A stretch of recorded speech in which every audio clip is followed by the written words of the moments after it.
یہ کہانی سچے واقعات پر مبنی ہے۔ بہت سال پہلے کی بات ہے کہ ایک گاؤں میں ایک لڑکی تھی۔ دوسرے بچوں کی طرح اس کو بھی کھیل کود میں بہت مزہ آتا تھا، اور بچے تو کسی کے سنتے ہی نہیں۔ تیز بارش ہو یا تیز دھوپ، بچوں کو تو بس کھیلنے سے ہی مطلب ہوتا ہے۔ سخت گرمی کا موسم تھا اور دوپہر کا وقت تھا۔ نور اپنی کزن شاہانہ کے ساتھ اس جگہ گئی جہاں وہ ہمیشہ کھیلنے جاتے تھے۔ وہ جگہ اس کے گھر سے تھوڑی ہی دور تھی، اور وہاں پر ایک درخت تھا جس پر بچیوں کے کھیلنے کے لیے ایک جھولا لگا ہوا تھا۔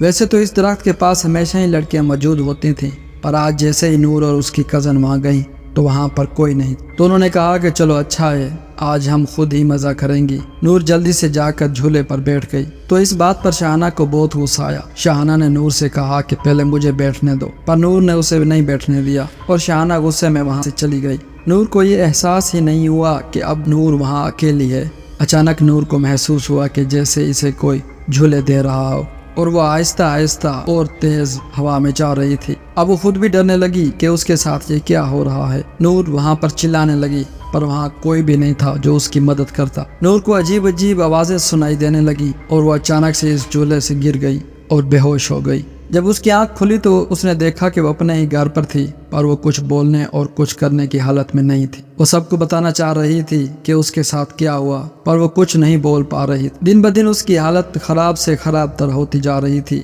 اس کے ماں باپ نے ہر حکیم اور ہر ڈاکٹر سے بات کر کے دیکھ لی، پر کوئی فائدہ نہیں ہوا، اور اس کے والدین ایک دن اس کو کسی بابا کے پاس۔ اس بزرگ نے ان کو بتایا کہ نور اب زیادہ دن تک زندہ نہیں رہ سکتی، کیونکہ وہ پوری طرح غیب کے قبضے میں آ گئی ہے۔ پھر بھی اس بزرگ نے اپنی طرف سے پوری کوشش کی کہ وہ نور کو بچا لے، اور کچھ دن بعد ہی پتہ چلا کہ نور اب اس دنیا میں نہیں رہی۔ سننے میں یہ آیا ہے کہ نور مرنے سے کچھ دیر پہلے بالکل ٹھیک ہو گئی تھی۔ اس نے اپنی ماں کو سب کچھ بتایا جو اس کے ساتھ ہوا تھا۔ وہ آخری بات جو اس نے بتائی تھی وہ یہ تھی کہ کوئی اس کے کان میں روز کہتا تھا کہ موت کا کوئی علاج نہیں ہے۔